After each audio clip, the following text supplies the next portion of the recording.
Muito bem. Boa tarde para todos. Vamos começar a nossa última revisão de Direito Constitucional para a nossa prova. Se eu não me engano, vai ser dia 9. Então, nós vamos iniciar agora. Espero que a gente consiga terminar na última monitoria. Nós tivemos falados e começamos a falar sobre a separação dos poderes. Hoje nós vamos terminar a separação dos poderes, vamos adentrar processo legislativo, a CPI, vamos falar sobre o poder legislativo e depois nós vamos falar sobre o controle de constitucionalidade, certo? Vamos lá. Última revisão para a prova, depois entramos de férias definitivamente. Hoje nós vamos ver a separação dos poderes, a função de cada um, seu sistema de freio e contrapeso. Acho que nós falamos a última vez, mas a gente retoma. Aí sim nós falamos sobre a CPI e depois o controle de constitucionalidade. A função dos três poderes. Primeiramente, no legislativo, nós temos as suas funções, perdão, em cada poder, cada três poderes, difícil, né? Em cada três poderes, nós temos funções típicas e atípicas, ok? A função típica do legislativo, segundo o slide, é legislar e realizar fiscalizações contábeis. E depois nós temos ali a fiscalização financeira e orçamentariamente do Estado, e orçamentariedade do Estado, tá bom? As funções atípicas é a administração interna, não que seja atípica no sentido de ser raro, mas é que não há ali uma previsão legal para aquilo. É uma função atípica porque é como se fosse uma empresa mesmo. Toda empresa tem a sua administração interna. E também julgar os crimes de responsabilidade, está no artigo 52, o inciso 1 e 2, tá bom? Agora, a função do executivo, a sua função típica é administrar a coisa pública e dar fiel execução às leis. Ou seja, vai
muito bem julgados pelo presidente da República, em caso de algum crimes, etc. Agora, na função do poder judiciário, o típico é dizer o direito, no caso concreto, e julgar, que é o caso da jurisdição, é ter uma força definitiva do que é o que é o que não é. Uma função atípica dele, que é legislar dentro dos seus regimentos, então ele que regula o regimento interno, ok? E administrar também, ele tem a gestão de serviços, de quadro de funcionários, de servidores, é tudo o poder executivo também, mas é uma função atípica, ok? A função típica de cada um, legislar, do poder legislativo, executiva, administrar ou executar, ok? As leis, e o judiciário, dizer o direito, julgar e assim por diante. Nossa próxima parte é a estrutura e as esferas e suas atribuições do Poder Executivo, ok? Então, nós vamos adentrar um pouco no Poder Executivo e nós vamos falar. O papel dele é governar e administrar o Estado, executar as leis que são aprovadas pelo Poder Legislativo e implementar políticas públicas. Por exemplo, políticas públicas da educação, da saúde, transferência de renda, tudo isso são projetos que o Poder Executivo cria para a sociedade. Tem uma estrutura tripartite, ok? Que aí é o que eu falei do federal, estadual e municipal, e cada um tem o seu chefe executivo. Então, municipal é o prefeito, estadual é o governador, federal ou nacional, né, é o presidente da República. Cada um deles tem o seu poder limitado a regras, a leis e etc. O executivo federal é exercido pelo presidente e é auxiliado pelos seus ministros de estado, ok? E ele vai poder escolher e exonerar quem ele quiser de modo independente, tá? Unilateral. Os seus requisitos para ser um presidente da República é de 35 anos de idade no mínimo, tem que ser um brasileiro nato, portanto a naturalização não é uma questão aqui, e ele tem que ter pleno gozo dos direitos políticos, ou seja, ele não pode ter algum dos seus direitos cassados, por assim dizer. Vamos falar assim, fica mais fácil, tá bom? Mandato de 4 anos, podendo ser renovado por mais 4 anos, ou seja, reeleito por 4 anos, ok? Por mais 4 anos, sucessivamente. Aí depois disso, ele não pode ser reeleito novamente, sucessivamente, assim, de um lado para o outro, certo? Então ele terminou 4 anos aqui, ano que vem ele faz mais quatro, não. Perdão, terminou 8 anos e aí ano que vem mais quatro. Ele tem que ter um tempo de mandato sem serviço para depois se reeleger novamente. Por exemplo, Lula. O presidente Lula fez isso. Sucessão e substituição. O vice substitui em caso ocorra algum impedimento do presidente da República que não seja ainda o impeachment, tá bom? Já o impeachment, que é a próxima parte, o impeachment libera a sua vaga, ok? Então, fica no momento o vice-presidente, mas no impeachment já é liberada a vaga.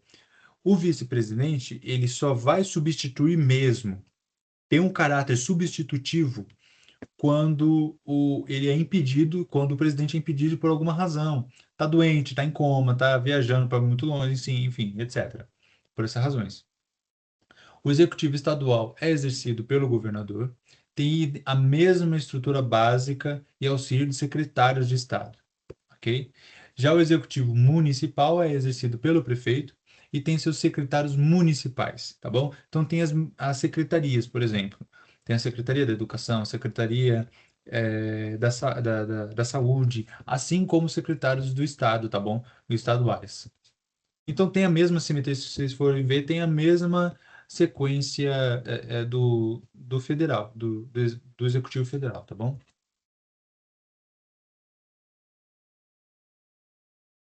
Agora o poder judiciário. Existem três questões que a gente precisa trazer aqui. A sua carreira, que ele só pode, o poder judiciário, ele só pode estar dentro de um poder judiciário passando por prova de títulos e tudo mais. Um juiz, por exemplo, ele só pode estar ali como passando por uma prova de títulos. E aí tem as suas garantias, como vitalicidade, nós vamos falar aqui, e as suas vedações, as suas proibições. Mas vamos com calma. Primeiramente, o Poder Judiciário ele nunca vai se movimentar por livre e espontânea vontade. Ele nunca vai olhar, por exemplo, numa rua, ocorreu um assassinato na rua. O juiz olha e já julga ele lá na hora. Não.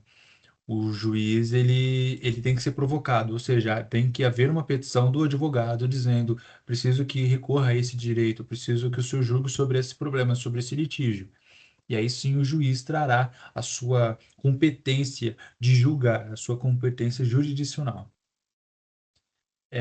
Ou seja, não age de ofício, ok?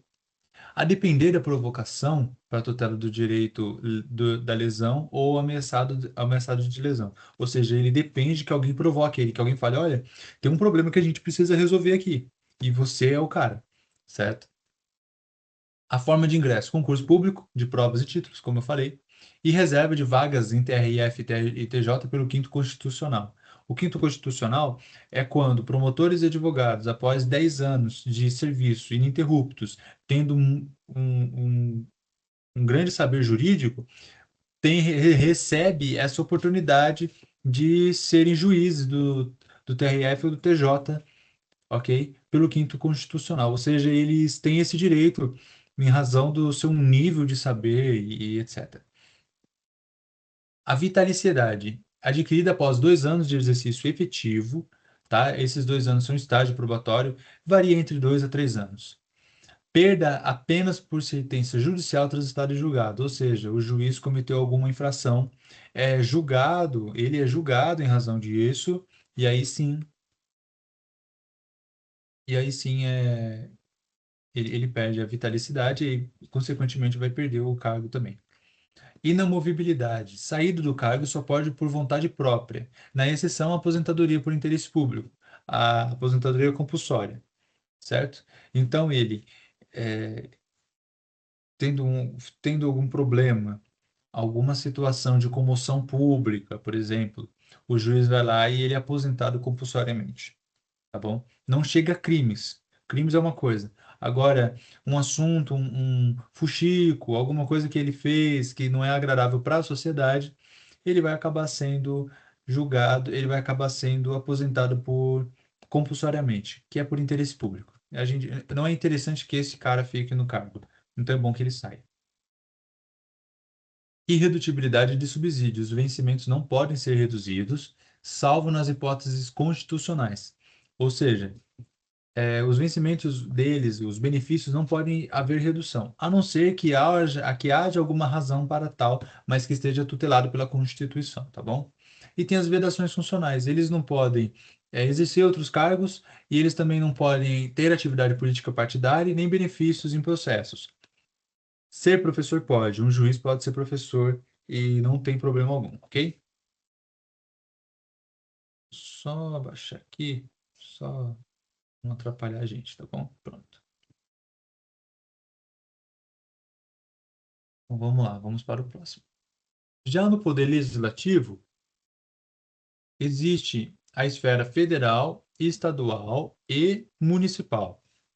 Na esfera federal, há o Congresso Nacional, que é o bicameralismo, onde ficam a Câmara dos Deputados e os senadores, o Senado Federal.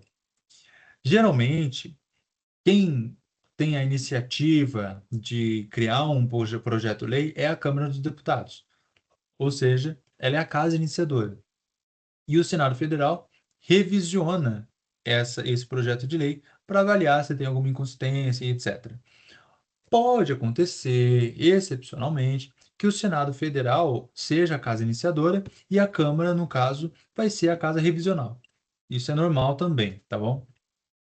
A Câmara dos Deputados representa o povo, tem um sistema proporcional e tem 8 a 70 deputados por estado, conforme a população. O Senado Federal, representante dos estados e do Distrito Federal, sistema majoritário, e tem 3 senadores por unidade federativa, com 2 suplentes. Então são 3 por estado, mas não contando por pessoas, mas por unidade federativa. O mandato de renovação do Senado Federal é o seguinte: ele tem um mandato de 8 anos com renovação alternada, ou seja, 1/3, ou seja, 27 cadeiras, e 2/3, 54 cadeiras a cada 4 anos. A gente viu isso lá atrás, então é bom dar uma relembrada nisso e entender melhor. Aqui a gente só está passando uma lapidada super rápida, tá bom? A esfera estadual e distrital, que são as assembleias legislativas e a Câmara Legislativa. Na esfera federal, tem o Senado Federal e a Câmara dos Deputados. Na esfera estadual, são as assembleias legislativas ou a Câmara Legislativa do Distrito Federal. No Distrito Federal, Câmara Legislativa. Nos outros estados, assembleias legislativas. É proporcional também, tem um mandato de 4 anos. Na esfera municipal, existem as câmaras municipais ou Câmara dos Vereadores, e eles são eleitos pelo sistema proporcional também, mandato de 4 anos. E eles só têm imunidade de material. Os deputados estaduais e deputados federais têm imunidade imunidade formal também.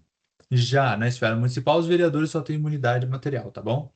Função atípica e fiscal. A função diferente do Poder Legislativo é uma fiscalização contábil, financeira, orçamentária, operacional e patrimonial com auxílio do Tribunal de Contas da União, tá? Então é uma função atípica, não é normal, não é comum, né? Não está ali no rol, mas ele faz também de forma atípica. Ele não nasceu para ser isso, mas ele será. Sessões, mesa diretora e os recessos. As legislaturas, agora a gente entra nas sessões, nas reuniões e tudo mais. Cada legislatura tem um período de 4 anos e corresponde ao mandato dos deputados federais. Então, os deputados federais têm a legislatura de 4 anos. As sessões legislativas ordinárias, ou seja, o período anual de reunião do Congresso Nacional para o exercício da função legislativa. As sessões legislativas extraordinárias, que são convocações para tratar de assuntos específicos, que nós já olhamos também. E as sessões ordinárias e extras, que são diárias e em dias úteis. Extraordinárias fora do horário para matérias específicas, quando algo muito urgente tem que ser tratado no nosso país. Aí há sessões ordinárias e extras, ok? O recesso parlamentar vem do dia 23 de dezembro até 1º de fevereiro.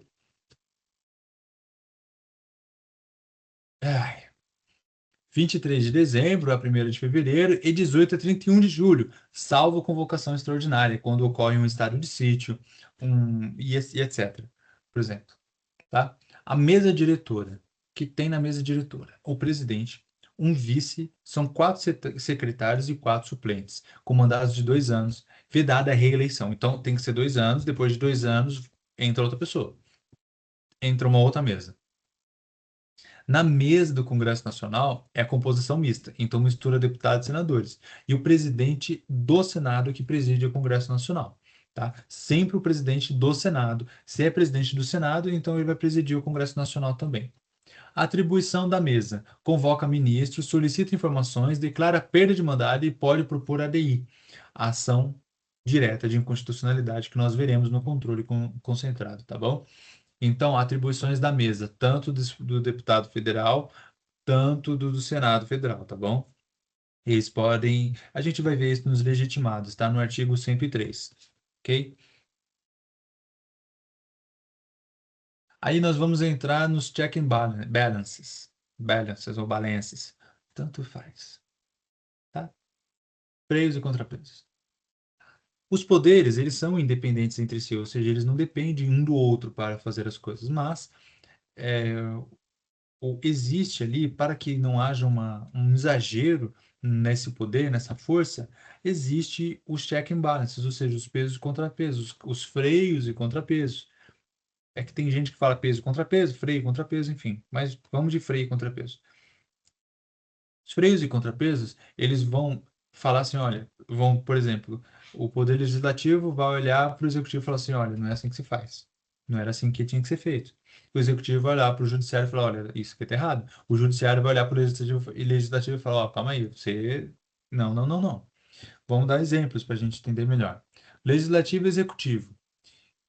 O Legislativo vai chamar a atenção do Executivo quando o Executivo tiver feito coisas que não estão previstas em lei e não eram correto. Por exemplo, ó, sustação de atos normativos do Executivo que exorbitem o poder regulamentar.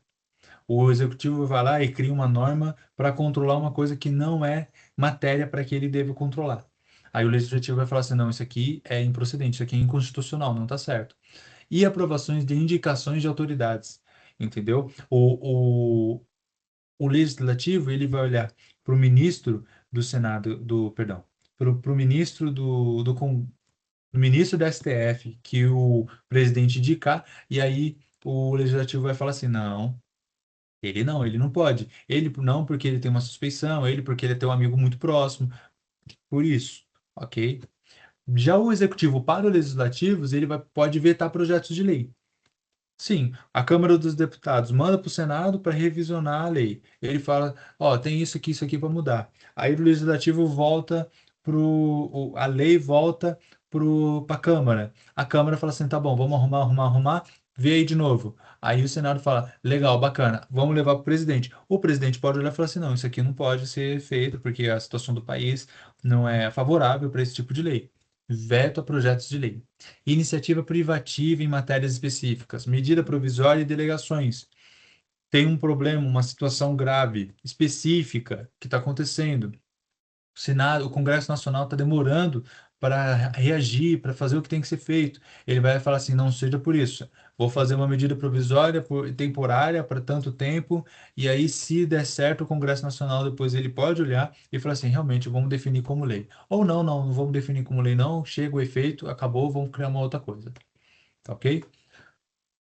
A matéria da medida provisória é específica. Não pode ser qualquer coisa, não pode ser qualquer assunto. Então tem que ser olhado isso também no artigo 61, parágrafo 1º, ok? Já o de judiciário para os demais poderes, ele tem um poder fortíssimo de controle de constitucionalidade que nós vamos ver em breve. Então, ele avalia, ele vai julgar com o controle de constitucionalidade, ou seja, ele vai julgar algumas leis, atos normativos que talvez infringam a Constituição Federal. Então, ele está controlando ali o projeto-lei do legislativo, ele está controlando ali a medida provisória do executivo, do presidente e assim por diante. Já o legislativo para o judiciário, ele pode aprovar a indicação de ministro do STF e julgar crimes de responsabilidade. Por exemplo, o judiciário tem ali um criminoso dentro do STF. O legislativo vai averiguar aquilo e vai julgar os crimes de responsabilidade contra o ministro, entendeu? Agora nós vamos, falando de legislativo julgar, nós vamos falar da CPI. Primeiro é o seguinte, o órgão temporário do Poder Legislativo é a CPI. Ela é dotada de poderes investigatórios, ou seja, ela vai investigar aquilo e de autoridades judiciais ou de autoridades até mesmo dentro do Legislativo e é instituído pela Câmara e pelo Senado Federal. Conjuntamente também pode ocorrer, tá? E vai apurar fatos determinados por prazo certo, ou seja, tem um limite, tem um tempo. Uma CPI não pode acontecer e vir acontecendo, acontecendo, acontecendo, e também ela não pode julgar uma coisa determinável, ok? Vai julgar uma coisa específica, algo que aconteceu, um crime real ali que está acontecendo. E não assim, por exemplo, vamos averiguar se há. Não, não é se há. Vamos averiguar porque ocorreu alguma coisa específica que a gente precisa ver se é verdade mesmo. Vai estar ali no artigo 58, parágrafo 3º da Constituição, e também tem uma lei já feita em 1579, de 1952, tá bom? E aí tem os regimentos internos também das casas legislativas, cada site mostra um. Precisa ter 1/3 dos membros da casa legislativa que ocorreram a CPI, tem que ser um fato determinado, como a gente falou, tem que ser um crime real mesmo, determinado, e um prazo certo, tem uma duração, não pode durar a vida toda, não é ad eterno. A CPI pode convocar testemunhas, ela pode convocar autoridades, convocar investigados, ela pode determinar a quebra de sigilos bancários, fiscais e telefônicos, ela pode realizar acariações, perícias e diligências, requisitar documentos e informações de órgãos públicos, determinar conduções e coercitivas em caso legalmente admitido. Ninguém vai apanhar, ninguém vai sofrer penalização, pelo amor de Deus, não é assim que funciona, tá bom? E o que a CPI não pode fazer? Ela não pode determinar prisão, ou seja, ela não pode condenar, a não ser que haja um flagrante delito, né? Que aí é uma outra questão. Ela não pode decretar busca e apreensão domiciliar, isso é coisa do judiciário. Ela não pode determinar interceptação telefônica, escuta de conversa não pode acontecer. Ué, mas ali está falando que pode realizar uma quebra de sigilo telefônico? Sim, de dados telefônicos, contatos e etc. Agora, escutas de conversa, não, isso não pode acontecer, tá bom? Determinar medidas cautelares assecuratórias também não pode. Arresto, sequestro, indisponibilidade, isso não pode acontecer. E apreciar atos de natureza jurisdicional ou afastar o sigilo profissional do advogado, isso não pode acontecer também. Isso é inconstitucional, ok?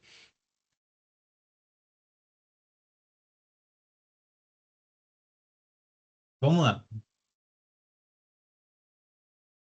O que as comissões vão fazer? As comissões vão estudar e examinar proposições legislativas e emitir pareceres em apoio ao plenário. São temporários ou especiais. São criadas para emitir parecer sobre assunto específico e extingue-se ao atingir o objetivo. Está investigado? Está. Está tudo feito? Está. Vamos acabar com a CPI. permanentes, mantidas entre legislaturas por matéria, coincidindo com o campo funcional dos ministérios. Mistas, aí são os tipos de CPIs, tá bom? Composição mista, deputados e senadores para tratar de assuntos próprios do Congresso Nacional. São mistas. Aí é o Congresso Nacional que faz a CPI ali para dar aquela averiguada dentro da casa. De inquérito, por exemplo, investigam ilegalidades, abusos e fatos políticos com poderes próprios das autoridades judiciais. E são espécies por ente federativo. Aí tem a CPI federal ou distrital, o CEI ou SEI estadual, que é a Comissão Especial de Inquérito, e o CPIM ou CPIM, que é municipal, tá? Que é a Comissão Parlamentar de Inquérito Municipal. O quórum federal é de um terço dos membros da Casa e 171 deputados federais ou 27 senadores, certo? Então, é um terço dos membros da Casa. Então, por exemplo, a CPI ocorreu dentro da Câmara dos Deputados, então são 171 deputados federais que podem ser julgados, que podem julgar, né? Que, enfim, que é a maioria ali. E 27 senadores se ocorrer a CPI dentro do Senado Federal. Aí nós temos aí o embasamento normativo, depois é só dar uma olhada, o documento vai estar disponibilizado para vocês. Voltamos. Opa, opa, opa. Imunidades parlamentares. A imunidade material é a bacana. Inviolabilidade civil e penal por opiniões, palavras e votos. Essa é a imunidade material. Então, eles não podem ser presos pela opinião que eles dão. Por isso que a gente ouve muita gente, muitos deputados falando uns absurdos por aí e não são presos, porque eles têm liberdade de opinar. Proferidos em ofício, ou seja, com base no seu cargo, na sua função, ou propter officio, em razão do ofício, tá bom? Alcance espacial e temporal. É dentro ou fora do recinto parlamentar, protege da posse até o fim do mandato. Então vamos lá. Ó, vamos aqui entender. A imunidade material. O deputado falou uma coisa dentro do, do recinto parlamentar, proferidos em ofício. O indivíduo, ele falou alguma coisa, é, o deputado falou alguma coisa fora da região parlamentar, do ambiente parlamentar, mas em razão do seu cargo, da sua função. Então, parece uma sombra, gente, parece um, olha, que horror, olha, credo. Enfim, em razão da sua função, tá bom? Aí tem as prisões de regra e exceções. A prisão regra veda a diplomação até o fim do mandato, ok? E as prisões e exceções são de flagrante de crime inafiançável ou cumprimento de pena com decisão transitada de julgado. Tá bom? Deliberação da casa. Cabe à casa, por maioria absoluta, manter ou relaxar a prisão em flagrante de crime inafiançável. Vai ter a prisão, mas a casa vai decidir. E aí, vamos soltar ou não? Que é perigoso, porque imagina, você é deputado de uma casa ali, todo mundo gosta de você. Vai soltar você mesmo que você seja um criminoso sem vergonha, ladrão. Enfim. Sustação da ação penal. Casa pode sustar a ação por crimes após a diplomação recebida a denúncia pelo STF. Então, o indivíduo cometeu um crime, aí quando ele recebeu a diplomação, vamos lá, ele recebeu a diplomação, aí rolou um crime ali dentro depois da diplomação. A casa pode ir lá e falar assim, gente, não, faz isso não, bobeira, direito aí nosso, né, de não ser preso. Enfim, o procedimento de sustação é a deliberação por maioria absoluta. A sustação suspende a prescrição durante o mandato, tá? Depois do mandato, ele pode ser de novo investigado e tudo mais, ou o que ele fez, tá? Caráter irrenunciável, as imunidades não podem ser renunciadas e não se estende aos suplentes. Suplente é uma coisa, os titulares são outras. Ok. Vedações constitucionais e foro por prerrogativa. Isso aqui é muito interessante. Desde a diplomação, ele não pode ser, é, ele não pode ser contratado como pessoa jurídica, em direito público, perdão, de pessoa jurídica de direito, de empresa de direito privado. autarquias, empresas EP, eu não lembro o que que é. Empresa pública, perdão, gente. Empresas públicas. Sem ou, sem ou concessionárias, salvo as cláusulas uniformes. Eu não estou lembrando nem o que que eu fiz. Olha que beleza. Cargo público remunerado. Vedado aceitar ou exercer cargo, função, emprego remunerado, inclusive demissível ad nutum. Desde a posse, vedado ser proprietário, controlador ou diretor de empresa com favor de contrato público. Patrocínio de causa, vedado patrocinar causa em que seja interessada qualquer das entidades, ok? Acumulação. Se alguma coisa aqui, eu me perdi, mas tudo bem. Acumulação de mandatos. Não pode ser titular de mais de um cargo ou mandado público eletivo. E aí tem o foro privilegiado. O que que é o foro privilegiado? O foro por prerrogativa de função visa proteger o exercício do cargo, não a pessoa do parlamentar. Ele visa proteger o cargo de deputado, o cargo de senador, mas não o fulaninho, não o João, o deputado federal, não o João, deputado estadual. É o deputado, o vereador e o senador.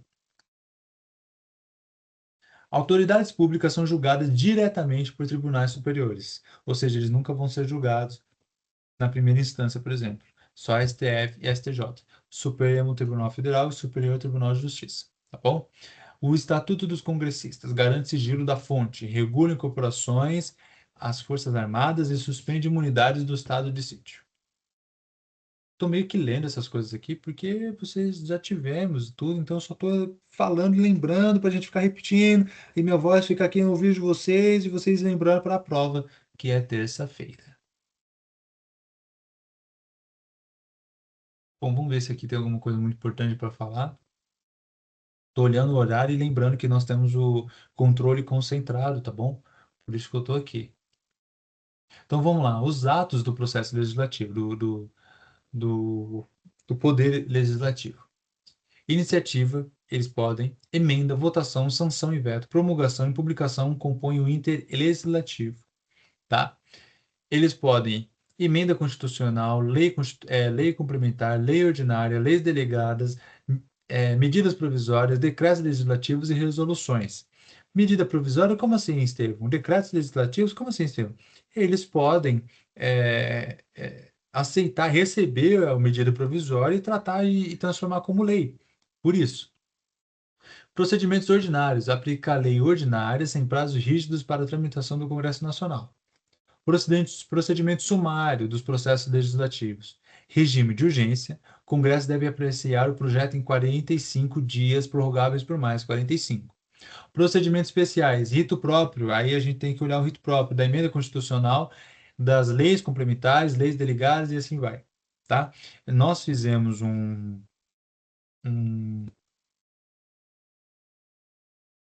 esqueci. Nós fizemos um mapa mental, certo? Depois eu envio até para vocês novamente. Vou lembrar de mandar o mapa mental, porque é muito importante vocês gravarem ele, tá bom? A sanção expressa e o veto, o presidente sanciona o veto a 15 dias úteis por inconstitucionalidade ou interesse público. Sanção tácita. Tem um decurso de 15 dias úteis sem manifestação do presidente e implica sanção tácita ao projeto. Promulgação e publicação. Atos finais que conferem existência formal e executoriedade à lei. Finalmente, entramos ao controle constitucional, de constitucionalidade. E agora, aqui, senhoras e senhores, é o que o filho chora e a mãe não vê. Por quê?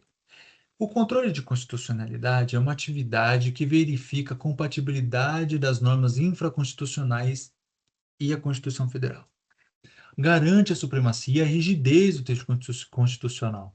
Sem esse controle, qualquer lei que entrar pode dar um olé na Constituição Federal. Vamos falar assim em termos mais coloquiais. Por quê? Tem uma lei que fala que não há direito à vida, vamos todo mundo matar todo mundo.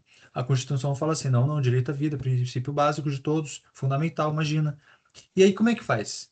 Porque se a Constituição não for maior que essa lei, quem vai mandar? Então, a Constituição Federal é a nossa mãe da pátria, é a top. E embaixo tá todas as leis infraconstitucionais. Então, se a Constituição fala direito à vida, com certeza. e aqui fala assim, não, bobeira, direito à vida nada. Essa lei aqui tá mentindo, essa lei aqui tá fora do negócio, então ela precisa ir embora. Então vamos lá. Quanto ao órgão, pode ocorrer esse controle constitucional de forma política, ok? Jurisdicional e mista, que é a nossa teoria, tá? No Brasil prevalece o controle jurisdicional exercido por órgãos do poder judiciário, tá? Aí existe o controle constitucional concentrado e o difuso. O difuso ocorre dentro dos tribunais de primeira instância, quando os juízes já estão julgando os processos e já falam isso aqui é inconstitucional, acabou. Agora, o concentrado, aí é os que a gente já viu, que a gente vai ver, perdão. Ação direta de inconstitucionalidade, ação declaratória de constitucionalidade, ação direta de inconstitucionalidade por omissão, ação direta de inconstitucionalidade interventiva, e a DPF, que é arguição de descumprimento de preceito fundamental. Belezura. Ela pode ser preventiva ou repressiva. Preventiva. Antes de ser publicada a lei, nós já falamos, não, isso aqui não é constitucional.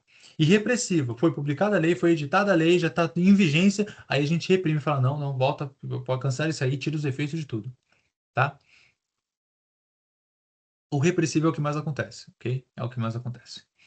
Quanto à natureza, material e formal. Há um vício no conteúdo da forma, da norma, ok? Então, um vício na escrita dela ou no processo de elaboração nos requisitos formais, tá? Pode ser que esteja ali uma palavra que significa outra coisa. Então, não, não. Por ter essa palavra aqui, ficou inconstitucional o negócio. Ou na sua eficácia, no seu exercício, não, aí no seu exercício está inconstitucional. Aí o que eu falei de direito difuso e concentrado já conta a forma, tá bom? O controle difuso, qualquer juiz ou tribunal em qualquer instância. Partes do processo, terceiros interessados, Ministério Público, o próprio juiz de ofício pode declarar inconstitucionalidade daquilo, ok? Os efeitos podem ser interpartes e atingem apenas as partes do processo. Então é ali. O problema está aqui, nós vamos resolver aqui porque o problema não é constitucional. Em regra, ex tunc são retroativos e admite a modulação pelo STF. Leva para o STF olha e fala, não é mesmo, isso aqui está inconstitucional, vamos arrumar isso aqui. Tá? O papel do Senado está no artigo 52, inciso 10, suspensão da execução da norma declarada inconstitucional pelo STF. Ok?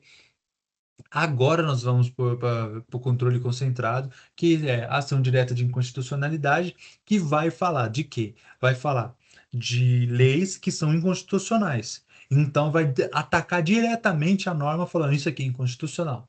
Ação declaratória, ação direta de inconstitucionalidade interventiva vai ser o momento em que o Brasil estiver numa intervenção, ok? E aí, um estado de defesa, por exemplo, e aí o órgão competente vai dizer assim, não, esse estado de defesa aqui é inconstitucional, não está cumprindo os requisitos. É um ponto da ação direta de inconstitucionalidade. Ação direta de inconstitucionalidade por omissão. A Constituição Federal garante uma coisa, mas não a lei que faça funcionar aquela garantia constitucional. Então é realizada uma ação direta de inconstitucionalidade por omissão. Por que por omissão? Porque não há uma lei para que faça funcionar essa garantia. Então, a ação direta de inconstitucionalidade vai provocar e falar assim: não tem lei para isso aqui, STF. Como é que nós vamos fazer? E aí o STF, por exemplo, vendo mesmo a omissão da lei, pode intimar o Congresso Nacional para que prepare uma lei.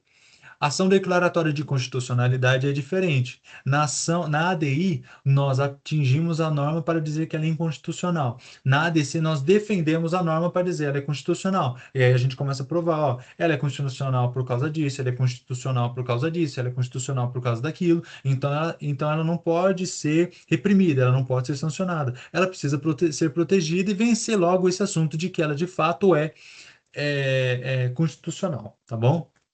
Arguição de descumprimento de preceito fundamental. Nesse caso, quando nem a DI nem a DC, ADI seja por ADO, seja por ADI interventiva, nenhuma das duas, nenhuma das duas funcionam ali, cabem ali. Por quê? Porque a ADI e a ADC servem para leis estaduais e leis federais. ok? E a DPF vai servir para aquilo que a ADI e a DC não serve. Então, lei federal e estadual realizada antes da promulgação da Constituição Federal, porque a ADI e a DC são para leis federais e estaduais que foram promulgadas após a Constituição Federal, ok? Então, a DPF, leis estaduais e federais e municipais que foram promulgadas, perdão, vamos de novo. A DPF, leis federais e estaduais realizadas antes da Constituição Federal, leis municipais antes ou depois da Constituição Federal e outras coisas que atingem os preceitos fundamentais. Mas, olha, veja bem, tem uma lei estadual que foi realizada depois da Constituição Federal. O que que cabe? ADI ou DPF? ADI, porque foi feita depois da Constituição Federal.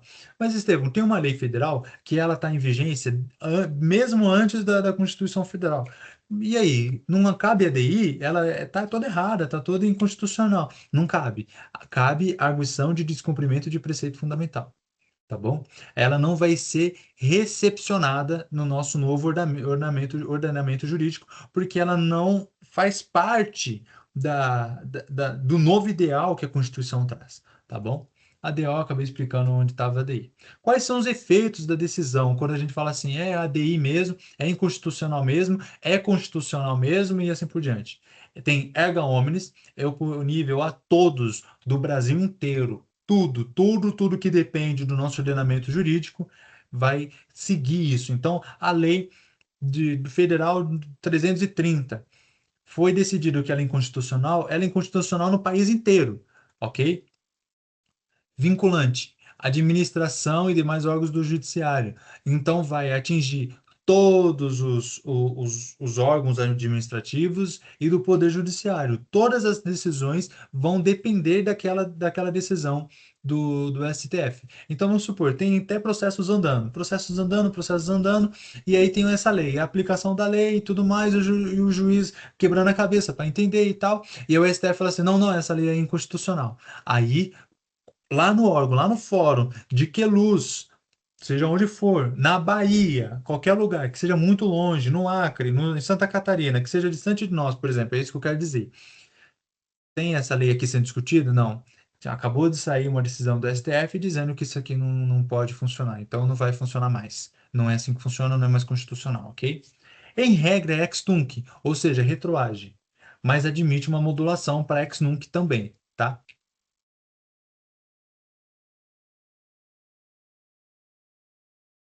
Sim, retroativos, é isso mesmo. Ex nunc, porque são retroativos. Olha, desculpa, a gente estava focado no bichinho. Tem ex nunc e ex tunc, tá bom? Ex nunc e ex tunc, tá bom? Agora nós vamos finalmente para os remédios constitucionais, que são outros modos também, mas são mais sentidos de garantias. Nós temos habeas corpus, habeas data, mandado de injunção, mandado de segurança, ação popular, ação civil pública e habeas corpus coletivo e a mandado de injunção coletivo também, que eu não coloquei ali. Mas o propósito é o mesmo, tá? O habeas corpus, ele protege a liberdade de locomoção quando há um abuso de poder ou uma ilegalidade. Habeas data garante o acesso e retifica, ou seja, ajusta informações pessoais em registros públicos quando há abuso de poder, tá bom? Então, você precisa arrumar ali alguma informação importante sua. Olha o inseto aqui me atrapalhando. Matei. Voltando, gente, perdão. Então você precisa retificar um dado pessoal e aí a autoridade fala: não vai fazer nada não. Não, porque eu não quero. Habeas data, tá? Mandado de segurança vai proteger direito líquido e certo do lesado por ato de autoridade, mas não é amparado por habeas corpus, tá bom? Mandado de segurança é outra coisa. É um direito líquido e certo que foi lesado por um ato de autoridade, tá bom? Foi impedido de fazer algo, mas não um direito de locomoção. Habeas corpus é apenas liberdade de locomoção. Ser preso injustamente, HC, tá bom? Mandado de injunção, cabível na falta de norma regulamentadora que inviabilize direitos e liberdades constitucionais.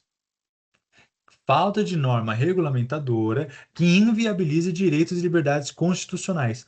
Mas espera aí, E a DO? A DO não é isso? Sim, só que a DO é para leis em específicas de um assunto genérico. Genérico, abstrato e imperativo. Lembrem disso. Nós falamos de ADI, é genérico, uma lei genérica, abstrata e imperativa. Não há uma lei genérica, abstrata e imperativa. No caso aqui do mandado de injunção, é para uma pessoa em específica. Eu, Estevão, tive meu direito lesado porque não havia norma para aquilo. Entendeu? Então há um caso concreto específico para aquilo. E por isso que é aplicado o mandado de injunção. Agora, eu, como Congresso, por exemplo, observo e falo, gente, realmente não tem. A mesa, vamos supor, a mesa da Câmara ou do Senado. Gente, realmente não tem lei para defender aquele direito que está na Constituição, gente. Vamos de ADO, então. A gente faz um ADO, fala para o STF, o STF já arruma aqui, papapá, pronto. Agora, mandado de injunção. Eu, Estevão, fui querer ter o meu direito, praticar o meu direito, e não tinha lei para que eu exercesse meu direito. Então, mandado de injunção, tá bom? Ação popular. Qualquer cidadão pode anular ato lesivo ao patrimônio público, moralidade ou meio ambiente. Ação popular, tá? E ação civil pública é a tutela de interesses difusos e coletivos, meio ambiente, consumidor, patrimônio histórico, coisas que envolvem uma sociedade. Ação popular. Qualquer cidadão, eu, indivíduo, anulando um ato lesivo ao patrimônio público, moralidade e meio ambiente. E ação civil pública, tutela de interesses coletivos ou difusos. A galera toda aqui, ó. Ó, everybody, tá bom? Habeas corpus coletivo admitido pelo STF para tutelar a liberdade de grupos determinados em situação análoga. A mesma coisa que acontece no habeas corpus vai acontecer no habeas corpus coletivo, certo? Eu acredito, então, senhoras e senhores, que é isso. Terminamos a tempo. Espero que tenha ficado claro. Se você não entendeu nada, eu peço perdão. Pega os slides, leia os slides. Eu vou enviar também o mapa, porque é muito importante. Aquele mapa é muito bom, tá? E estudem por ele. Lamento se eu não fui bom o suficiente, mas garanto a vocês que o direito constitucional é muito mais gostoso do que vocês podem imaginar. Se vocês pegarem para ler como se gostassem da matéria, assim como gostam de direito penal, por exemplo, direito civil, vocês vão ver que tem muita coisa boa nela. É muito abstrato, então pessoas que gostam mais de algo concreto, talvez encontrem mais dificuldade. Mas é uma matéria muito gostosa. Bom, as férias estão aí, dia 9 é a última prova de vocês. Espero que vocês possam ter umas boas férias, descansar bastante, ficar bem de boa. Eu já estou de férias, graças a Deus, mas que dê tudo certo e que semestre que vem estejamos juntos. Talvez eu não estaria não estarei mais na monitoria, mas verei vocês pelos corredores da faculdade. E se vocês tiverem dúvida, quiserem saber de alguma coisa, só me chamar, só falar comigo, eu estarei aqui a postos, tá bom? E é isso aí, gente. Muitíssimo obrigado. Eu vou desligar aqui e parar com a gravação. Bem, é isso. Tchau, tchau.